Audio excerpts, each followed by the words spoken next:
David, you've talked about compartmentalization. We need to get the police and military to realize, even if they consciously see themselves as on the winning team and part of the New World Order, they're not. They are seen by the New World Order as an even bigger enemy than the general public in the globalist documents we've gotten.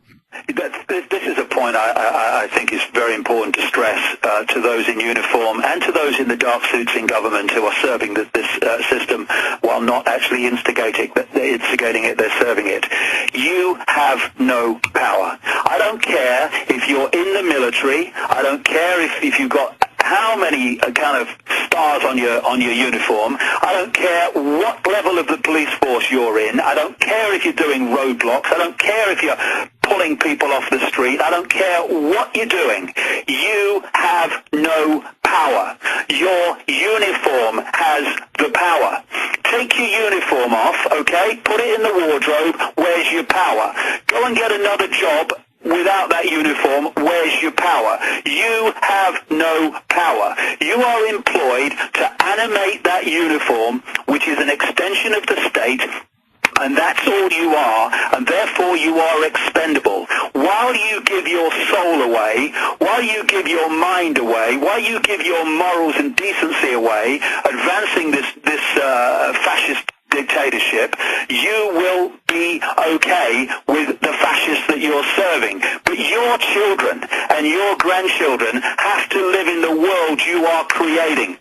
And one day you're going to have to understand that, and I don't envy you that moment, because it's going to be horrific when it dawns upon you the world that you've actually created. The people in uniform and the dark suits that administer the system while not being the originators of it, they have to start breaking ranks, okay? Get some backbone, open your mind, look at what's going on, and get some freaking backbone before you administer and impose and enforce a world that will be grotesque for your children and grandchildren. In fact, not even that, for yourself. Eventually. Yeah, you're not going to have to wait now for your kids to be destroyed. No, you're not, absolutely.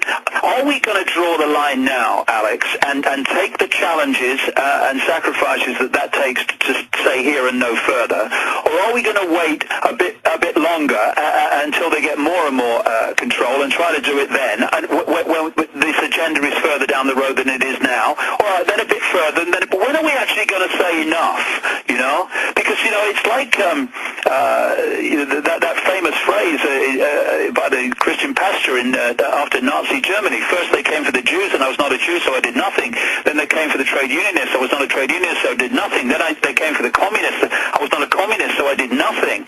You know, this is about all of us. It's not about one group of people, one income bracket, one race, one religion. These are all fault lines for engineered divide and rule. The target is all of us. So all of us need to come together, put our hands together, put our minds together, and say here and no further. When we stop cooperating with the system cannot operate. They cannot operate the system without our acquiescence. We must stop acquiescing, and we must do it now. Human race, get off your knees. We have been there for long enough. No more.